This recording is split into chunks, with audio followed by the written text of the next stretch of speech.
Chag Sameach à tous. Comme tout le monde le sait, donc chaque jour de Sukkot, sauf Shabbat, nous prenons les arba minimes, les 4 espèces, et on va essayer de réfléchir à quel en est le sens. Cette question va nous permettre de réfléchir sur la relation avec autrui, la relation avec son soi intérieur et la relation avec Dieu. Et pour finir, nous donnerons 2 explications de la Gemara sur le sens de l'agitation des 4 espèces aux 4 coins cardinaux. Pour la relation avec autrui, le hétrog, donc il y a un bon goût, donc le hétrog qui se mange et qui a une odeur, représente la personne qui va étudier la Torah et faire les mitzvot. Le hadas, donc la feuille de myrte, qui a seulement une bonne odeur, représente les personnes qui vont faire les mitzvot mais qui n'étudient pas la Torah. Le lulav, donc qui est la branche de palmier, qui est donc comestible, va représenter la personne qui étudie la Torah. Et la harava, donc la feuille de sol, qui ni est comestible ni a d'odeur, représente la personne donc, qui ni étudie la Torah, ni fait les mitzvot.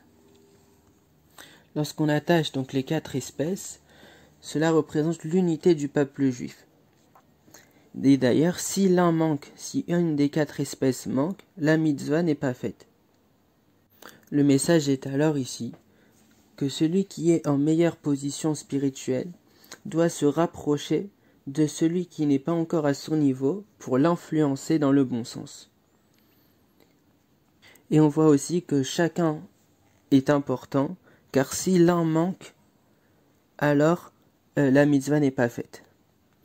Pour maintenant, 2e explication, pour la relation avec son soi intérieur, avec soi-même.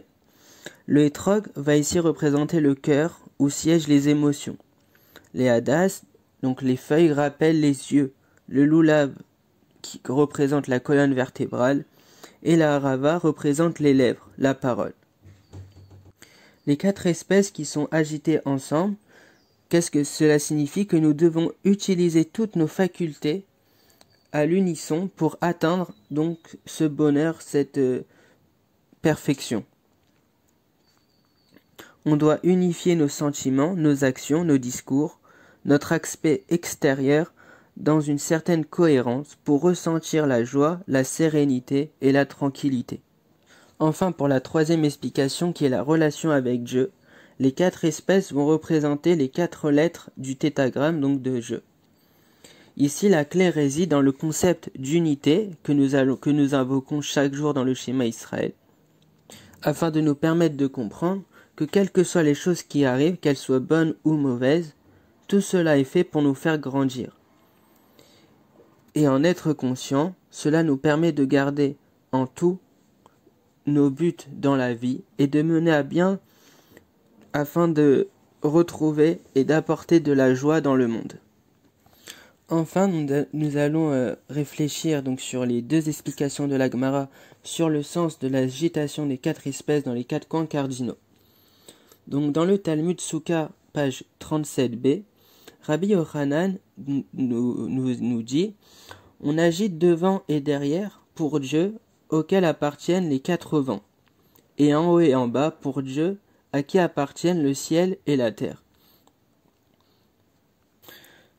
D'autres citent Rabbi Chama bar Ukva, au nom de Rabbi Yosef bar Rabbi Hanina, qui nous dit que devant et derrière, c'est pour éviter les mauvais vents,